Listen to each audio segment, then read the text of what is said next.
CNN's Don Lemon refuses to apologize for calling white men terrorists, doubles down with worse.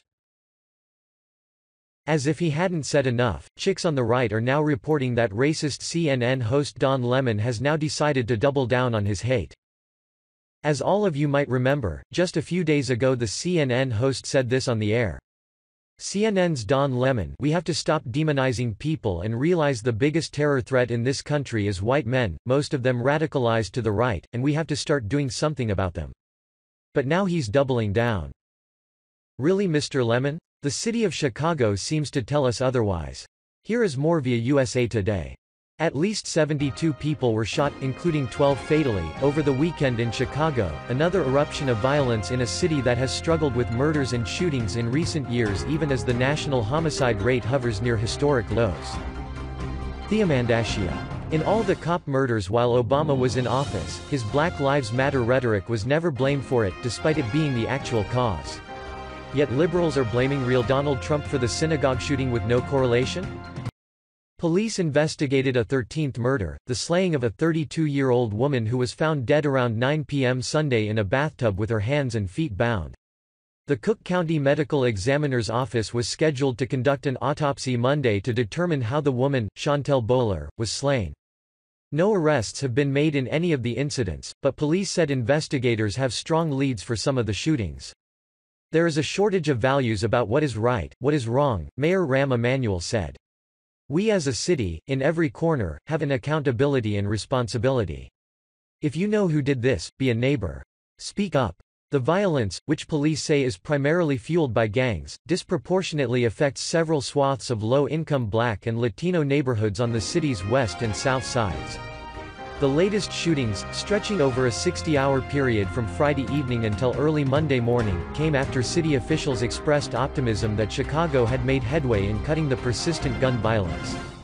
At the end of July, the city had recorded more than 300 murders, more than any other U.S. city, but an improvement for Chicago. Murders were down 23% compared with the same point last year, and the city tallied 19% fewer shooting incidents. The weekend's violence underscored that although the city had witnessed a positive trend, several neighborhoods remain volatile. 39 people were shot, including 5 fatally, in a roughly 7-hour span late Saturday and early Sunday. In a half-dozen of the weekend's incidents, at least 4 victims were wounded or killed by gunfire, according to police reports. In one incident, around 12:40 a.m. Sunday, several gunmen fired on a group of people standing in the courtyard of a building, wounding 8. The victims ranged in age from 14 to 35 in the shooting in the Auburn Gresham neighborhood on the city's south side. No one was in custody for that shooting. Around 3:30 a.m. Monday, police responded to a call of shots fired on the city's west side. Officers found a 29-year-old man wounded in the neck. He was transported to a nearby hospital but succumbed to his injuries. In this Sunday, August 5, 2018 photo, evidence markers sit on the ground at the scene where a boy was killed after being shot in the abdomen while riding his bike in Chicago. Police Superintendent Eddie Johnson plans to discuss the weekend violence during a Monday news conference. Police have solved or made arrests in few of the killings. The murder clearance rate for the city hovered around 20% last year. The murder rate has become an issue for Emanuel, who is up for re-election in February. Monday morning, Emanuel visited 2 area hospitals that treated many of those wounded over the weekend to thank officials for their work. What Chicago witnessed this weekend was absolutely horrific and should not be tolerated, mayoral challenger Paul Vallas said.